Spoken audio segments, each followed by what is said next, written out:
A paz do Senhor Jesus Cristo a todos os filhos de Deus na face da terra.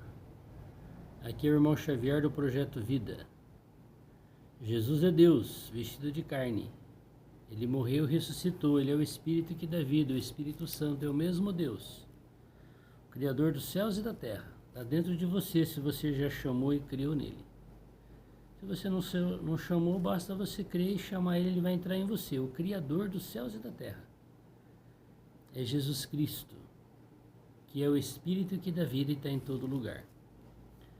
Nós estamos lendo a Bíblia, a Palavra de Deus. Nós estamos lendo o Novo Testamento, capítulo 24 do livro de Mateus. E quando Jesus ia saindo do templo, aproximaram-se dele os seus discípulos para lhe mostrarem a estrutura do templo. Esse templo aqui é o templo de Salomão, que havia sido derrubado e depois dos 70 anos de cativeiro na Babilônia havia sido reedificado.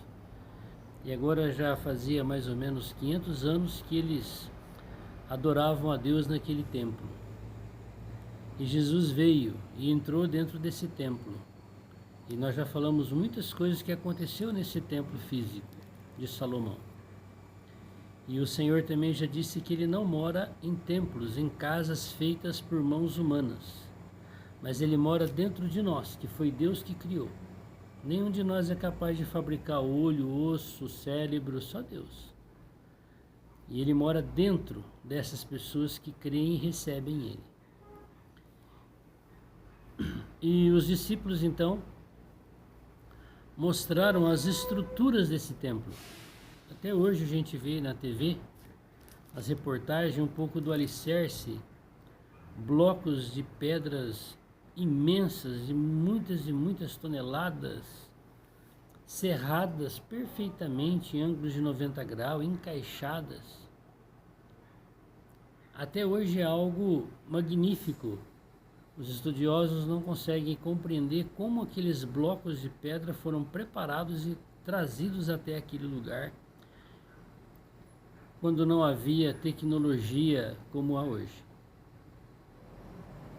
E os discípulos então, seus 12 apóstolos, mostraram para Jesus a estrutura desse templo, que já tinha sido derrubado e feito de novo depois da volta da Babilônia dos 70 anos. Jesus, porém, lhes disse: não vedes tudo isso? Não vedes toda esta construção, esse templo? Em verdade vos digo que não ficará aqui pedra sobre pedra que não seja derribada. Olha só. A religião judaica tem como centro de adoração e uma das coisas mais importantes para eles é o templo. Tanto que até hoje eles lutam para reconstruir o templo e ele será reconstruído novamente, porque Deus assim o determinou. Mas nesse momento aqui, Deus, que é Jesus Cristo, determinou que ele seria destruído. Por quê? Porque o povo de Israel não queria receber a revelação de que as pessoas agora eram o verdadeiro templo. Que aquele templo ali era só uma figura do que aconteceria quando chegada a vinda dele. E ele chegou. Deus chegou, é Jesus. E os judeus não creram e não o receberam como Deus, como Senhor. E Jesus pregou nesse templo e falou: olha, eu não moro em casas feitas por mãos humanas. Eu não moro aqui dentro desse salão de reunião, não. Eu quero morar dentro de vocês. Todos vocês que creram em mim e me receberam faz parte de um único templo. Isso aqui foi só uma construção para mostrar uma figura daquilo que é celestial. Todas as pessoas que crerem em mim se tornarão uma pedra do mesmo templo. É uma figura da igreja, do corpo de Cristo. E o Senhor disse aqui: não vai ficar pedra sobre pedra que não seja derribada. Eu pergunto para você, cadê esse templo que os apóstolos mostraram para Jesus? Foi totalmente destruído, não ficou pedra sobre pedra que não fosse derribada. Quando que aconteceu? Aconteceu no ano 70 da nossa era. Jesus morreu e ressuscitou quando ele tinha 33 anos e meio, que é o ano 33 anos e meio da nossa era. Que a nossa era, a era cristã, começou com Marcos 0, quando ele nasceu, Jesus nasceu. E mais ou menos 35 anos depois da morte e ressurreição do Senhor, no ano 70, o Império Romano destruiu totalmente a cidade de Jerusalém, o Templo de Jerusalém, e expulsou os judeus do seu país, e eles perderam a sua pátria e foram viver como ciganos na face da terra. Foi diferente da ida para a Babilônia, que eles foram para um único país como escravos. Agora aqui não, eles foram esparramados por toda a face da terra. Por que isso aconteceu com os judeus? Porque eles não creram que aquele Senhor era o Senhor da glória. Porque eles, no julgamento, lá diante de Pilatos, disse assim: caia sobre nós e os nossos filhos o sangue desse homem. E caiu. O templo foi destruído, a cidade foi destruída, foi queimado a fogo, o país foi destruído, eles foram os expulsos da terra deles. Julgamento de Deus cabal sobre o povo judeu mais uma vez. Se Deus julgou assim os judeus, eu pergunto, como é que Deus então irá julgar eu e você que não é judeu? Que cremos nele e temos o Espírito dele dentro de nós. Deus também trará esse julgamento. Na grande tribulação, nos 3 anos e meio, toda a igreja será julgada de uma outra maneira, mas usando o exemplo do templo, será tudo destruído por Deus. Todo império religioso que usa o nome dele. Todo império religioso que não usa o nome dele, que toma ídolos para serem deuses no lugar dele, serão todos julgados por Deus. E o maior império que existe na terra hoje, religioso, é o catolicismo romano. Viu? O Império Romano destruiu o templo. O Império Romano fabricou essa religião e colocou o nome nessa religião de Igreja Católica Apostólica Romana. O julgamento começará por ela, lá no livro de Apocalipse. E todos os outros grupos serão também disciplinados por Deus, quer sejam cristãos ou não. Na grande tribulação, Deus vai permitir que o governador mundial coloque a lei seca em todo o planeta. Só pode orar, adorar, louvar, pedir a mim que sou o governador mundial. Fora disso, morte, julgamento, fogo, destruição. Então Deus vai usar Satanás, que vai estar usando o governador mundial, para destruir todo tipo de sistema religioso. Não haverá nenhum tipo de sistema religioso, evangélico, cristão, espírita, demoníaco, seitas do diabo, não vai sobrar nada, só tem que adorar o anticristo. Então essa destruição que aconteceu no templo, ela está para começar. Quando ela vai começar? Quando surgir o governador mundial. Ele vai reinar por 7 anos. Os 3 primeiros anos e meio será de paz, uma falsa paz. E o povo judeu estará com o templo em Jerusalém pronto e servindo a Deus conforme a tradição, oferecendo animais sacrificados lá. E esperando o Messias, que já veio e vai voltar de novo. Mas quando se passar 3 anos e meio, ele será provavelmente assassinado, está lá em Apocalipse 13. Ferido de ferida mortal na cabeça. E ele vai ser curado. Quando ele se levanta do seu velório, ele vai se declarar que ele é Deus, o Cristo. Começou a grande tribulação.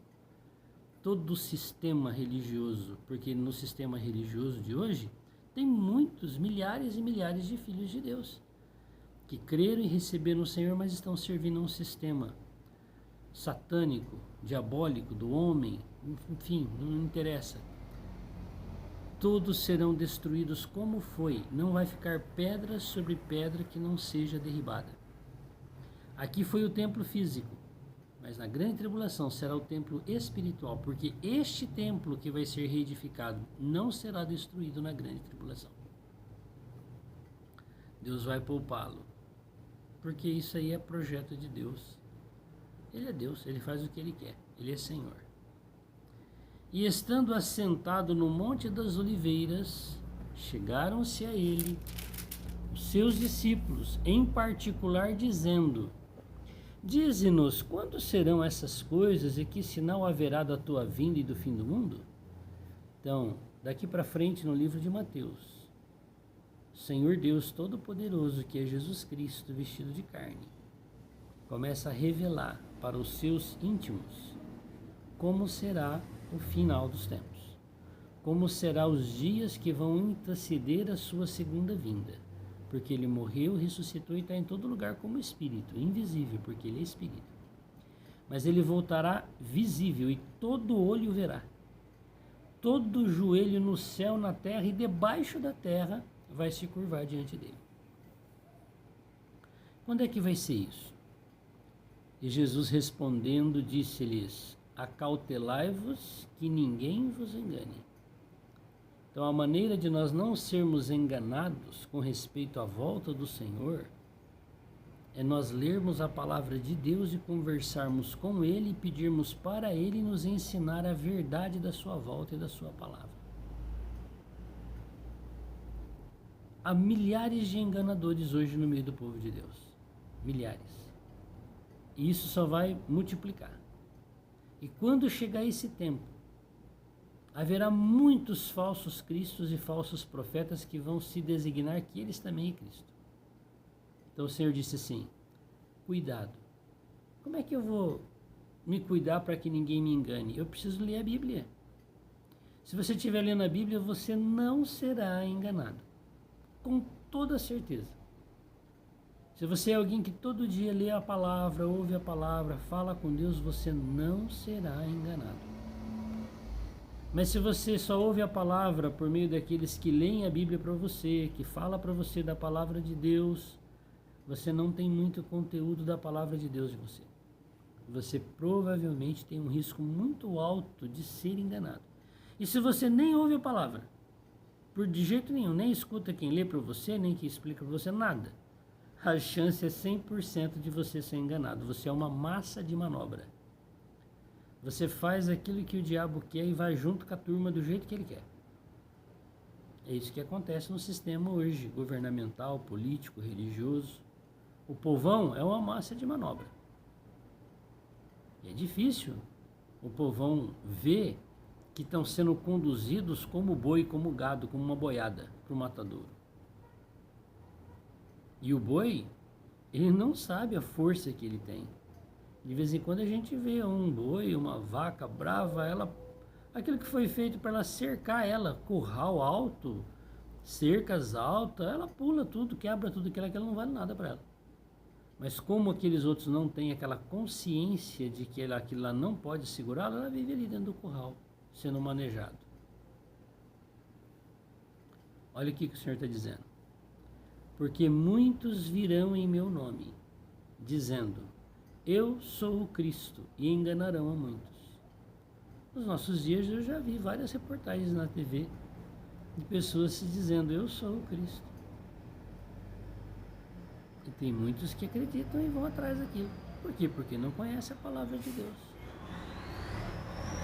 Aí o Senhor continua: olha, além dos falsos cristos, das falsas pessoas que vão se declarar que é Cristo, e por último, quem vai se declarar é o governador mundial. Aí a Bíblia o chama de o anticristo. É o último enganador que vai aparecer, porque ele vai destituir todos os outros que vieram antes dele. E ouvireis de guerras e de rumores de guerras. Olhai, não vos assusteis, porque é mister que isso tudo aconteça, mas ainda não é o fim. O mundo já passou por uma primeira grande guerra mundial. Já passou por uma segunda grande guerra mundial. E hoje, os instrumentos de armas químicas, biológicas, atômicas, enfim, é imensuravelmente maior do que já existiu na Primeira e na Segunda Guerra Mundial. Da mesma forma como o mundo não sabia que os Estados Unidos tinham uma bomba capaz de fazer parar a guerra. Você consegue imaginar o que os países superpotências têm, que é oculto, que não é do conhecimento de todos, que está reservado algo parecido com a bomba atômica, outros tipos de arma muito pior que aquela? Mas Deus não permitirá a terceira guerra mundial. Por quê? Porque haverá rumores de guerra em vários lugares. Para que surja o anticristo, para que Jesus volte, ele avisou que o diabo iria levantar guerras e rumores de guerras em muitos lugares. Nós vamos ver ainda alguns versículos que o Senhor vai falar assim: é país contra país, nação contra nação, reino contra reino, cidade contra... É um caos. É isso que está sendo manipulado pelo diabo na face da terra. Em todos os países, em todos os sistemas religiosos, tudo está sendo preparado pelo diabo. Para quê? Para que haja uma confusão generalizada em todo o planeta. Então, quando nós estivermos vivendo um momento de ebulição, onde todas as pessoas na face da Terra vão pensar: agora acabou, agora é a terceira guerra mundial, agora está todo mundo morto. Vai surgir a necessidade de um governador mundial, que virá lá da Europa, lá da cabeça do dragão. Olha no mapa mundi, vê se você consegue visualizar o dragão. Olha onde está a cabeça. Olha onde está o país de Israel. João, que teve a visão de Apocalipse, ele disse: vem do outro lado do mar a besta que vai governar toda a terra. Está vendo? Já faz 2000 anos que o Senhor escreveu por meio de João essa profecia, e ela vai se cumprir. Então eu pergunto, hoje nós não temos situações assim, de guerras e rumores de guerra? Temos. Mas aqui está tudo em paz, não tem nenhum tiro aqui, nenhuma bomba caindo aqui na minha casa, tá tudo bem.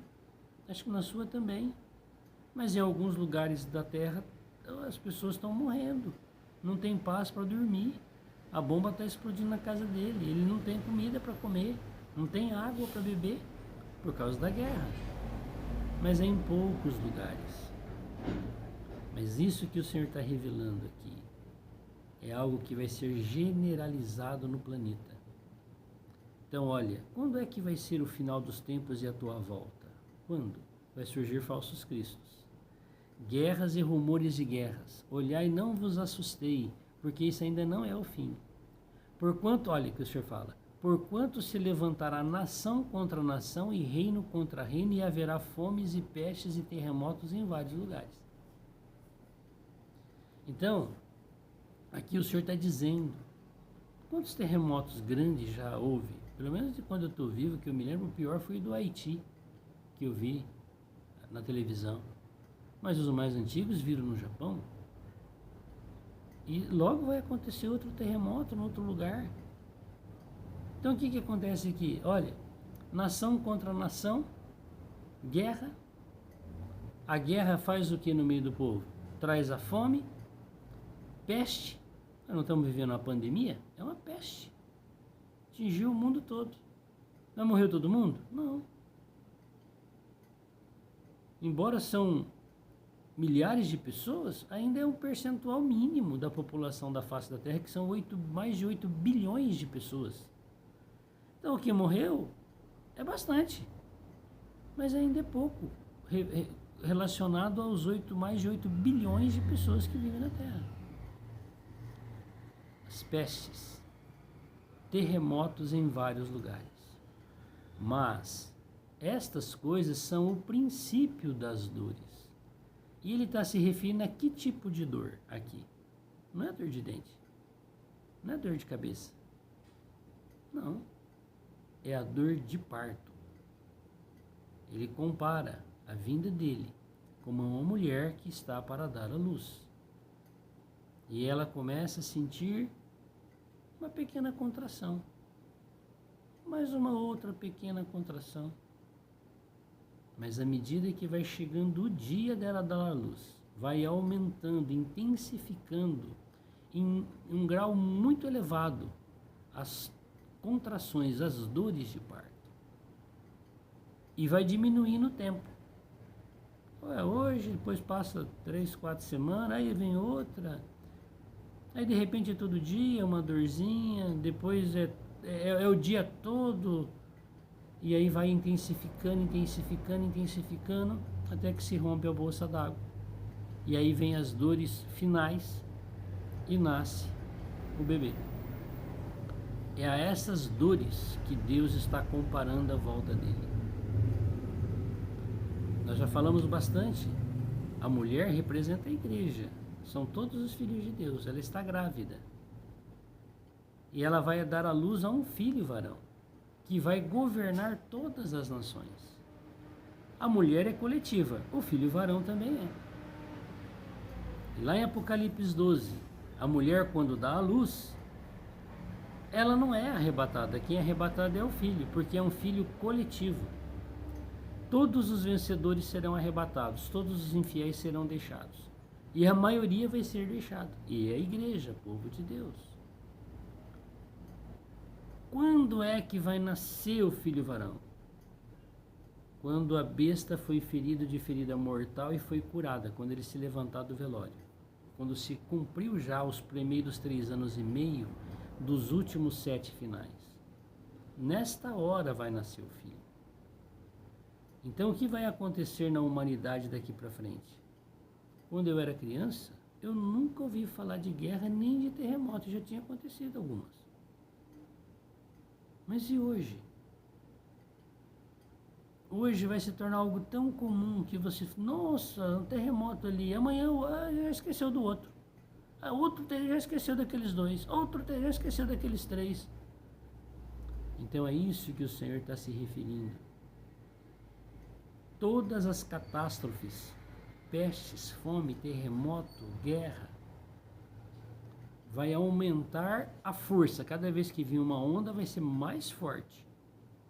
E à medida que o tempo passa, vai ser mais curto o tempo entre uma coisa e outra. Há uma guerra aqui? Não, agora foi forte aquela guerra. Aí em menos tempo acontece outra pior que aquela. Em menos tempo outra pior que aquela. E vai indo. Até que haja necessidade de um governador mundial. Compreendeu a armadilha do diabo? Mas estas coisas são os princípios das dores. E olha o que vai acontecer durante as dores. Então, vos hão de entregar para serdes atormentados, quem? O povo de Deus, matar-vos-ão, sereis odiados de todas as gentes por causa do meu nome. Você vê como é importante nós termos o nome do Senhor? Isso não aconteceu com a era da igreja? Aconteceu. Depois da morte do Senhor, os irmãos foram mortos, atormentados, martirizados. O Império Romano devassou os cristãos e fez uma religião com o nome de igreja. Quem aderia àquela religião não morria na boca do leão. Quem não aderia morria na boca do leão. E se passou o tempo. E nós estamos agora, depois de 2000 anos praticamente de tudo isso. E o Senhor ainda não veio. Agora chegou o momento para a nossa geração que o Senhor falou assim, olha, hão de entregar-vos e serão atormentados e vão matar vocês. Nossa, então se eu aceitar Jesus Cristo, meu fim é esse. Sim, é esse. Mas o Senhor fez uma aliança lá em Apocalipse. Quando ele fala sobre a igreja em Filadélfia. Porque vocês guardaram o meu nome, que é o nome que ele está falando, e a palavra. Eu vos livrarei da hora da provação que há de vir sobre o mundo inteiro. Que maravilha, hein? Eu e você vivos hoje, vamos ganhar a graça do Senhor de não passarmos como os apóstolos passaram por essa questão de ser mortos pelo sistema religioso e político? Quando? Quando for começar a grande tribulação. No velório do governador mundial, o Senhor virá roubar da igreja os vencedores. A mulher vai dar à luz o filho varão. Este é meu objetivo, é minha esperança. Deus estar incluído nesse grupo de pessoas que serão arrebatados antes da grande tribulação. Porque a grande tribulação já aconteceu o nascimento do bebê e agora é a hora da desgraça, do julgamento cabal de Deus na face da terra. Então nós somos a última geração. E o Senhor prometeu, fez aliança. O vencedor não vai ficar aí. Eu vou salvá-lo. Faz parte do filho varão. Esse não é o jornal da televisão. É o jornal mundial, internacional. É o universal. Deus mostrando todas as coisas que está para acontecer. Senhor Jesus, nesse tempo, muitos serão escandalizados e trair-se-ão uns aos outros e uns aos outros se aborrecerão. Esse é o período que já nasceu o filho varão, que já subiu. E a igreja ficou. A maior parte do povo de Deus ficou, que não foi considerado fiéis. O que o anticristo vai fazer com o povo de Deus que ficou? O que o Império Romano e a religião católica fez quando começou. Matar todos. Só que agora quem mata não é a religião católica, porque ela também vai passar pelo julgamento do anticristo. Está lá em Apocalipse. O julgamento será cabal. E as pessoas que ficaram, que são filhos de Deus, serão aborrecidos. Lá no catolicismo tem filhos de Deus. Em todos os grupos religiosos tem filhos de Deus. Os que não foram fiéis ficaram. O que o governador mundial vai fazer? Vai exterminá-los. Vai botar fogo em tudo. É isso que está aqui na palavra. E um vai se entregar ao outro, um vai aborrecer o outro. Surgirão muitos falsos profetas e enganarão a muitos. E por se multiplicar a iniquidade, o amor de muitos se esfriará. Mas aquele que perseverar até o fim será salvo. Perseverar até o fim em quê? Em o nome e a palavra dele.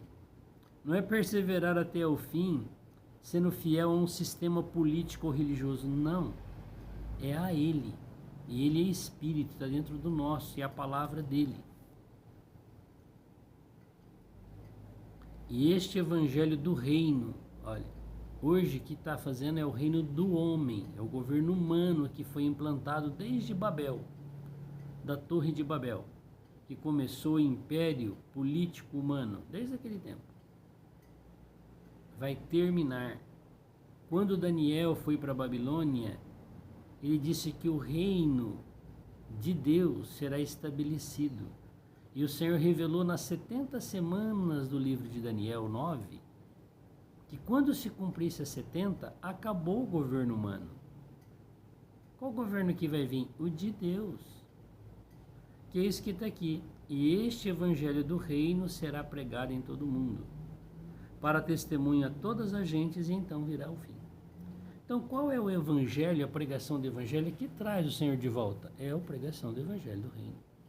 O que é o evangelho do reino? Ele inclui o da graça. É você crer no Senhor, receber Ele, ser batizado para dentro dele e segui-lo, ser transformado em vida e ganhar o direito de ser rei com Cristo. São as etapas que o Senhor colocou adiante de nós. O que é o evangelho da salvação, da graça? Crê no Senhor Jesus Cristo e será salvo tu e a tua casa. É verdade. Mas nem todos os salvos serão reis para reinar com Cristo. Lá em Apocalipse capítulo 20, verso 4 e 6, há um grupo de pessoas que reinam com Cristo, são reis. Quem são? Os vencedores.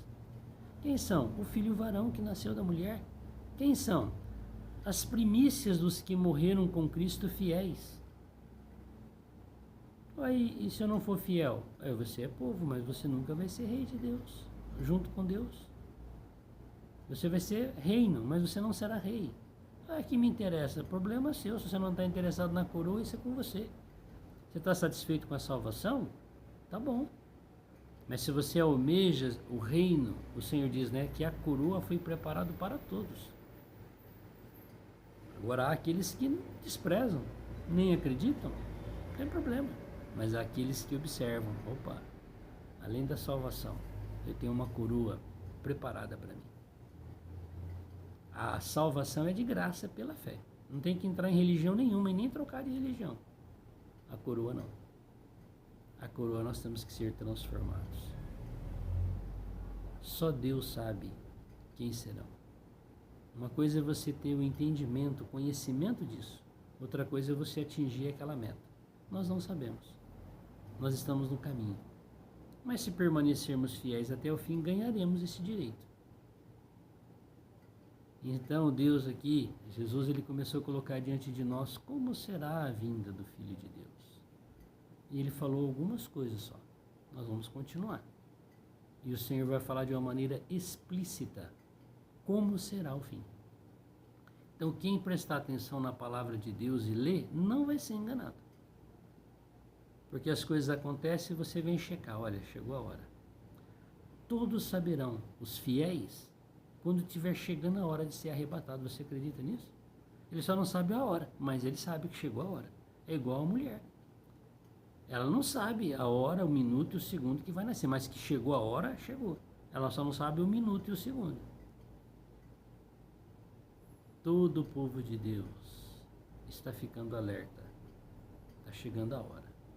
E muitos estão enganados e iludidos, achando que porque criam no Senhor vai ser arrebatado antes da grande tribulação.